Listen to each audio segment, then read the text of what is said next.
Welcome back to the channel. आज हम discuss करेंगे पीडीई का चैप्टर 5। हम ये चैप्टर अभी इसलिए कर रहे हैं क्योंकि ये फोर्थ के ही सिमिलर चैप्टर है। बिल्कुल अभी आपने 4 चैप्टर नया नया सीखा है तो आप इसको इजीली कर सकेंगे। ठीक है, देखिए 4 चैप्टर में आपके पास जो इक्वेशन होती है वो आपके पास किस फॉर्म में होती है, डी की फॉर्म में होती है। एंड आपको क्या फाइंड आउट करना होता है, C F and P I. ऐसे ही हम यहाँ पे क्या करेंगे, हमारे पास जो इक्वेशन होगी वो एक्स एंड वाई की फॉर्म में होगी। हमारा पहला काम ये रहेगा कि हम उसको डी की फॉर्म में चेंज करेंगे। एंड देन जो C F and P I का प्रोसीजर आप ये देखेंगे कि ये होमोजीनियस है या नॉन होमोजीनियस के, उसके अकॉर्डिंगली वो सेम रहेगा। ठीक है, और ये 5 चैप्टर बहुत ईजी है। एक ही एक्सरसाइज है इसमें 5.1, टोटल 15 क्वेश्चन है, 7 एग्जाम्पल्स हैं और 8 आपके क्वेश्चन हैं। तो देखिए, और आज की वीडियो मैं नए तरीके से बना रही हूँ, रिकॉर्ड करके, स्क्रीन रिकॉर्ड करके। तो मैं अच्छे से समझाने की आपको कोशिश करूँगी। कुछ अगर नहीं समझ में आता तो पूछ लेना। ठीक है, चैप्टर का नाम है partial differential equation with variable coefficients reducible two equations with constant coefficient. देखिए इसमें जो हमारी डिफरेंशियल इक्वेशन होगी वो किस तरह से होगी, क्या लिखी है डेफिनेशन।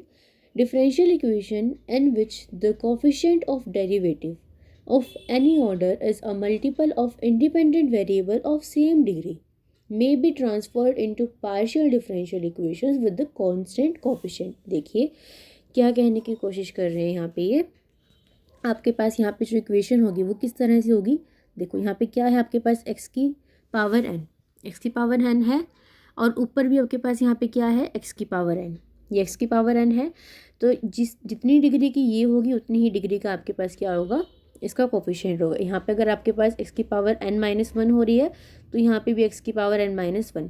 तो नीचे आपके पास x की पावर कम होते होते होते होते y की पावर बच गई, y की पावर n। तो यहाँ पे भी हमारे पास क्या आ जाएगा, y की power n is equals to fx/y। ठीक है, अब जो इसका प्रोसीजर है वो ही आपको लर्न करना है, सिर्फ 3-4 वैल्यूज़ हैं और कुछ भी नहीं करना। तो इसके लिए सबसे पहले हम क्या करेंगे, हमें पता होना चाहिए कि हम इसमें स्मॉल x को क्या पुट करते हैं, e की पावर x। क्या पुट करते हैं, e की पावर x। स्मॉल y को हम पुट करते हैं e की पावर y। ठीक है, और दोनों साइड जब आप log लोगे तो क्या बन जाएगा, log x is equals to log e की पावर x। log से e कट जाएगा तो क्या बचेगा, log x is equals to capital x and log y is equals to capital y। ठीक है, उसके बाद देखिए करली z बाई करली x होता है हमारे पास। हमने यहाँ पे क्या किया, इसको कैपिटल करली कैपिटल x और करली कैपिटल x है ये, इससे मल्टीप्लाई कर दिया और इसी से क्या कर दिया, डिवाइड कर दिया। ठीक है, मल्टीप्लाई भी कर दिया और क्या कर दिया, डिवाइड कर दिया। किससे, करली z बाय करली एक्स। करली z बाय करली एक्स तो पहले से था, इसको करली x से मल्टीप्लाई कर दिया और करली x से क्या कर दिया, डिवाइड कर दिया। ओके, तो डिवाइड करने के बाद देखो इसकी वैल्यू को हमने यहाँ से पुट कर दिया, ऊपर से ये वाली वैल्यू अपने पुट कर दी। किसकी, करली x बाय करली एक्स की, इसकी करली x बाय करली एक्स की, इसकी वैल्यू पुट कर दी। जब इसका डेरिवेटिव करोगे विद रिस्पेक्ट टू x तो क्या आएगा, 1/x आएगा। तो उसकी वैल्यू हमने यहाँ पे पुट कर दी। अब इस x को आप कहाँ ले गए, वहाँ ले गए। वहाँ लेके जाने के बाद क्या आ गया, x curly z by curly x is equals to curly z by capital x। ठीक है, यहाँ तक हो गया क्लियर। उसके बाद देखिए अब हम क्या करते हैं, इसको सिम्बॉलिक फॉर्म में लिख लेते हैं।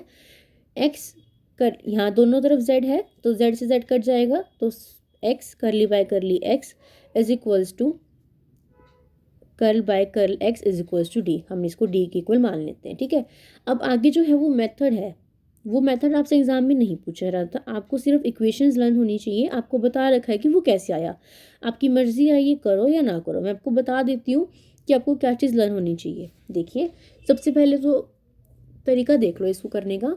थर्ड इक्वेशन को डेरिवेट कर दिया with respect to x, differentiate कर दिया। तो आपके पास ये थी थर्ड इक्वेशन, इसका डिफरेंशिएशन करना आपको विद रिस्पेक्ट टू x। तो यहाँ पे स्मॉल x है इसलिए हमने यहाँ पे सीधा करली by curly x of third equation, third equation आपके पास ये वाली है। ठीक है, थर्ड इक्वेशन आपके पास ये वाली है तो इसका डेरिवेटिव करना आपने, तो करली by curly x of this. और यहाँ पे हमारे पास कैपिटल x है तो इसका डेरिवेटिव हम करेंगे विद कैपिटल x के रिस्पेक्ट में। ठीक है, तो curl by curl x of curly z by curly x और फिर x का derivative with respect to small x।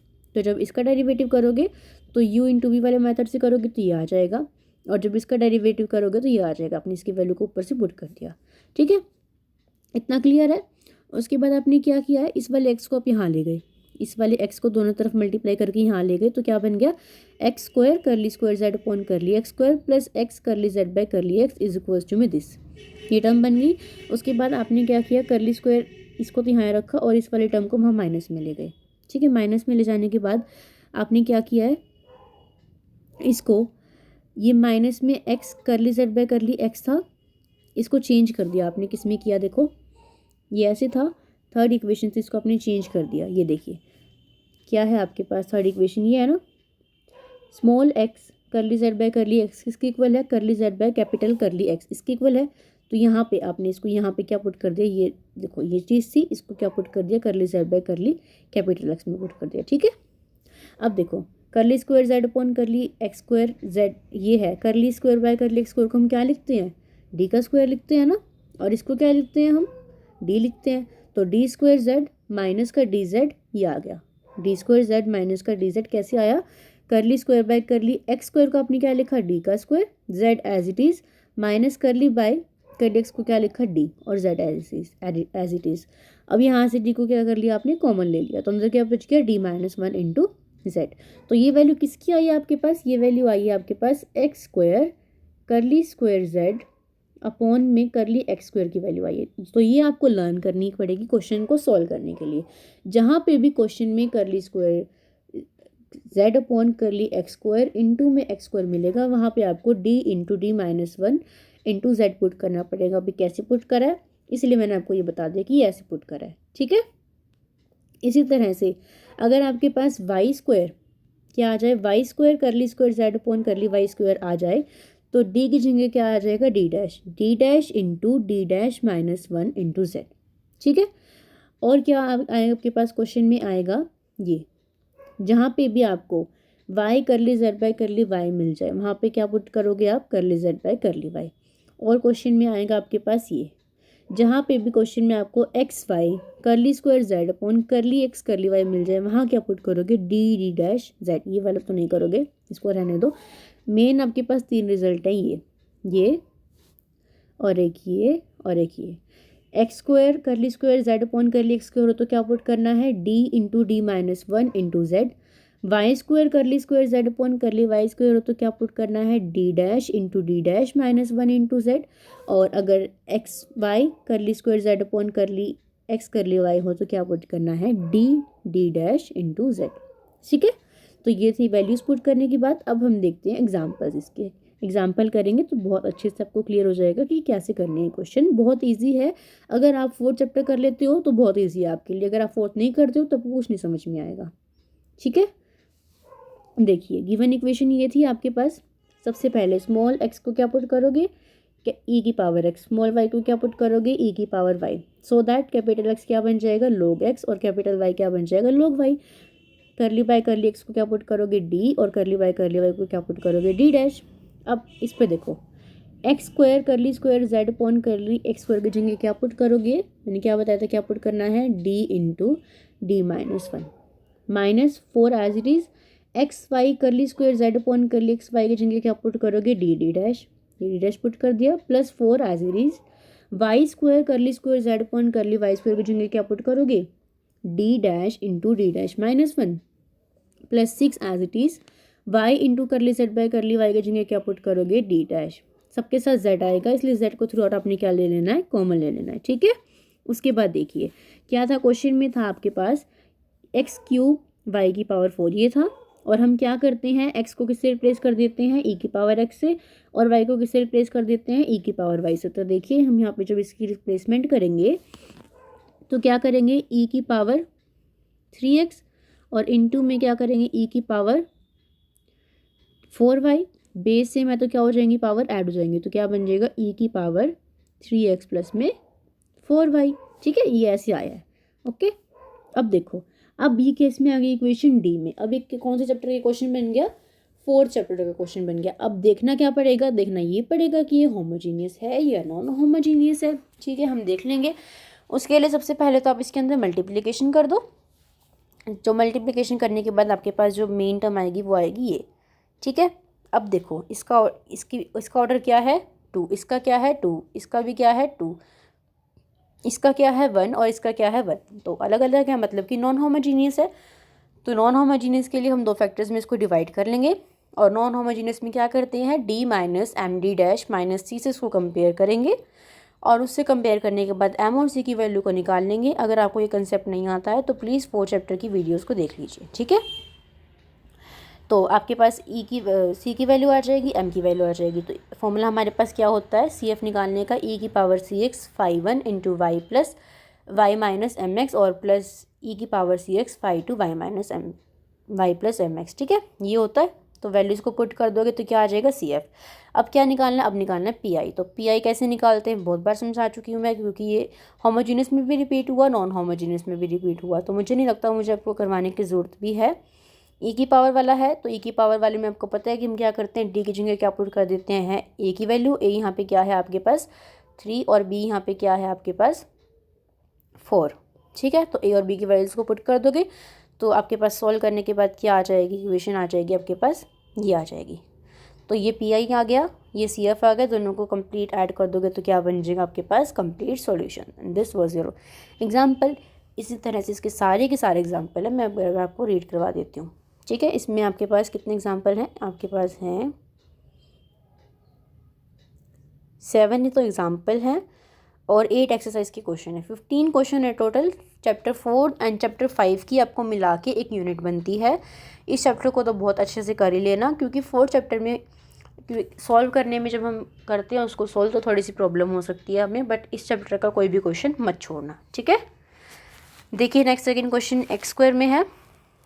क्या करेंगे, ये वाली नोटेशंस का यूज़ करेंगे। Small x is equals to की power x, small y is equals to की power y, capital X is equals to this, D की वैल्यू ये, डी डैश की वैल्यू ये, इसकी वैल्यू ये होती है, इसकी वैल्यू ये होती है, इसकी वैल्यू होती है। सारी वैल्यूज़ को फर्स्ट इक्वेशन में पुट कर दिया, कर दिया। उसके बाद देखो पुट करने के बाद ये बन गई आपके पास इक्वेशन, ये बन गई इक्वेशन। अब देखिए इसमें क्या है आपके पास, डी कॉमन ले लिया आपने, इसको डी कॉमन ले लिया। अब दो फैक्टर्स बन रहे हैं, यानी कि नॉन होमोजीनियस है, इसको भी इक्वल टू, इसको भी कंपेयर करोगे D minus M D dash पहले से, और इसको भी कंपेयर करोगे तो कंपेयर करने के बाद सी एफ बन जाएगा ये, और फिर पी आई निकालोगे। पी आई निकालोगे, ए की पावर वाला है, फिर से यहाँ पे ए का काम कौन कर रहा है 3, और बी का काम कौन कर रहा है -2। तो सी एफ और पी आई निकालना आपको आता है, अच्छे से निकालोगे, दोनों को ऐड कर दोगे, आंसर आ जाएगा। थर्ड क्वेश्चन में भी सेम है, नोटेशंस का यूज़ करोगे, ये सारी नोटेशंस लिख लोगे। इन सारी नोटेशंस को कहाँ पुट कर दोगे, फर्स्ट इक्वेशन में पुट कर दोगे। फर्स्ट इक्वेशन में पुट करने के बाद आपके पास ये आ जाएगा, ये आ गया। अब फिर से दो फैक्टर्स बन गए, यानी कि फिर से नॉन होमोजीनियस है, फिर से इसको D minus M D dash minus C से कंपेयर करोगे, वैल्यू निकालोगे, सी एफ को निकाल दोगे। पी आई देखो फिर इसका कैसे निकाल रखा है, ये है आपके पास पी आई में, ठीक है। अब वाई और एक्स में है तो क्या करना पड़ता है, इन्वर्स वाला फॉर्मूला लगाना पड़ता है ना। तो देखिए इसकी फर्स्ट टर्म को फर्स्ट बनाने के लिए क्या कॉमन ले लिया, डी स्क्वायर कॉमन ले लिया। ये ऊपर जाके क्या बन गया इन्वर्स, ये क्या बन गया इन्वर्स, और ये क्या रहा as it is. X binomial theorem लगा दी, एक्सपेंशन खोल दी। फिर क्या करना है आपने, इनको अंदर मल्टीप्लाई कर लेना है, ठीक है। मल्टीप्लाई करने के बाद ये आ जाएगा, फिर y माइनस एक्स माइनस 1/2 बचा। इसके जब अंदर मल्टीप्लाई करोगे 1 से तो y माइनस एक्स माइनस 1/2 बचेगा। और फिर देखो डी डैश बाय क्या है डी, यानी कि 1/d को तो बाहर रखो, डी डैश का मतलब क्या होता है derivative with respect to y. इसका डेरिवेटिव करोगे विद रिस्पेक्ट टू वाई क्या आएगा 1, तो 1/d इंटू में 1। अब 1/d का मतलब क्या है integration with respect to x, तो वो क्या हो जाएगा x हो जाएगा, इसका integration with respect to x, तो यहाँ पे क्या आ गया x, ठीक है। अब देखो ये कट जाएगा इससे, तो क्या बचेगा y माइनस 1/2। अब 1/d स्क्वायर, फिर से इसका मतलब क्या है 2 बार integration with respect to x। एक बार करोगे तो क्या आ जाएगा x, 2 बार करोगे तो क्या आ जाएगा एक्स स्क्वायर। अभी कैपिटल में है, इसको स्मॉल में चेंज करना पड़ेगा। स्मॉल में चेंज करने के लिए कैपिटल वाई की जगह क्या आ जाएगा आपके पास, कैपिटल वाई की जगह आ जाएगा log y, और एक्स स्क्वायर की जगह क्या आ जाएगा log x का स्क्वायर। तो ये आ गया आपके पास पी आई, दोनों को ऐड कर दोगे क्या आ जाएगा कंप्लीट सॉल्यूशन, ठीक है। इसी तरह से बिल्कुल सेम फोर्थ एग्जाम्पल है, आप खुद भी देख सकते हो, सिर्फ वैल्यू को पुट करना और कुछ भी नहीं करना। 5 में भी देखो ये सेम वैल्यूज़ हैं, पुट कर दिया, ये इक्वेशन बन गई आपके पास, यहाँ इक्वेशन बन गई है। फिर से ये नॉन होमोजीनियस है, फिर से सी एफ लगा दिया, फिर ऐसे कर दिया। अब इसमें 3 वैल्यूज़ दे रखी हैं तो कोई वो वाली बात नहीं है, तीनों ही ई की वाली हैं, तीनों में ही ई वाला कंसेप्ट लगाना है। ए की जगह क्या पुट कर दोगे 2, बी यहाँ पे 0 है। ए की जगह क्या पुट कर दोगे 2, बी यहाँ पे 0 है। ए की जगह क्या पुट कर दोगे यहाँ पे 3, बी यहाँ पे क्या है 0 है। तो आपके पास सोल्व करने के बाद आंसर आ जाएगा। ठीक है, 6 में भी देखो सब सेम प्रोसीजर, हर किसी में यही सेम रहेगा। इसमें अब यहाँ पे थोड़ा सा डिफरेंस ये आएगा इस एग्जाम्पल में कि ये यहाँ पे क्या है, रिजॉल्व नहीं हो सकता। तो हमने पढ़ा हुआ है रिजॉल्व नहीं हो सकता, तो हम क्या मानते हैं, ट्रायल सॉल्यूशन मानते हैं। z is equals to this, trial solution मानोगे, फिर डी जेड निकालोगे, डी स्क्वायर जेड निकालोगे, डी डैश निकालोगे, चारों वैल्यू निकाल के इसमें सेकेंड इक्वेशन में इसको पुट कर दोगे। फिर ये 0 नहीं हो सकता तो ये 0 होगा। फिर ऐसे वाला मेथड मैंने आपको पहले से करा रखा है। उसके बाद यहाँ से के स्क्वायर की वैल्यू निकाल लोगे, फिर पी आई निकाल लेना और फिर दोनों में पुट करके आंसर आ जाएगा आपका। कोई क्वेश्चन नहीं होता तो मुझे बता देना, कोई स्टेप अगर आपको किसी में दिक्कत आती है। बाकी आनी तो नहीं चाहिए आपको दिक्कत, क्योंकि मैंने आपको समझा रखा है बहुत अच्छे तरीके से। ठीक है, अब देखिए 7th में भी यही है आपके पास, ये सारा प्रोसीजर देखो यहाँ तक बिल्कुल सेम है। कॉम्प्लीमेंट्री फंक्शन भी निकाल दिया आपने। अब देखो पी आई निकाल रखा है, इसमें पी आई निकाल रखा है। X square plus y square था ना, तो इसको ई की पावर में चेंज कर रखा है। ठीक है, अब इसमें यहाँ पे ई की पावर एन एक्स को क्या ले रखा है, बाहर कॉमन ले रखा है, और ऊपर क्या लिया हुआ है, ये लिया हुआ है। उसके बाद यहाँ पे बाइनोमियल थ्योरम लगा रखी है, ये देखो n/2 n-1। ठीक है, ये लगा रखी है, इसको एक्सपैंड कर रखा है, पूरा खोल रखा है इसको। उसके बाद डी की जगह वैल्यू को पुट किया हुआ है, डी की जगह वैल्यू को पुट किया हुआ है, डी डैश की जगह 0 पुट किया हुआ है, वैल्यूज़ को पुट किया हुआ है और सॉल्व कर रखा है। सिर्फ देखो सॉल्विंग का पार्ट है। फिर बाहर 1/n² माइनस n को बाहर कॉमन ले दिया। फिर बाहर देखो ई की पावर nx को बाहर ले आए, और फिर ऐसे पी आई निकालना। आपने करके देख लेना ट्राई, कुछ नहीं होता है तो मुझसे पूछ लेना। सिर्फ 8 के क्वेश्चंस है, और देखो ये क्वेश्चंस बहुत बार रिपीट हुए हैं, क्योंकि इस चैप्टर में यही एक एक्सरसाइज है और कोई एक्सरसाइज नहीं है। तो प्लीज़ इस चैप्टर के किसी भी क्वेश्चन को आप मत छोड़ना। एग्जाम्पल्स ट्राई करो, एक्सरसाइज ट्राई करो। कुछ नहीं समझ में आता मैं बताऊंगी। एक्सरसाइज की वीडियो अपलोड करने में फिर मुझे टाइम लग जाएगा, क्योंकि मैं सॉल्व करूँगी तो क्वेश्चंस, फिर आप बोलोगे दीदी ये वीडियो अपलोड नहीं करते हो आप। इसीलिए मैं जितना जल्दी हो सकता है उतना जल्दी सिलेबस करवाने की कोशिश कर रही हूँ अपनी तरफ से। 5th चैप्टर भी हमारा अब हो गया है एक बार। ठीक है, अब हमारा स्टैटिक्स का कुछ भी सिलेबस नहीं हुआ है, इसलिए हम स्टैटिक्स पे फोकस करेंगे अब। ओके, सो मैं आई होप आपको इस तरह से आज की वीडियो समझ में आई होगी, कोई प्रॉब्लम नहीं हुई होगी। So see you guys in the next video, till then bye bye, take care.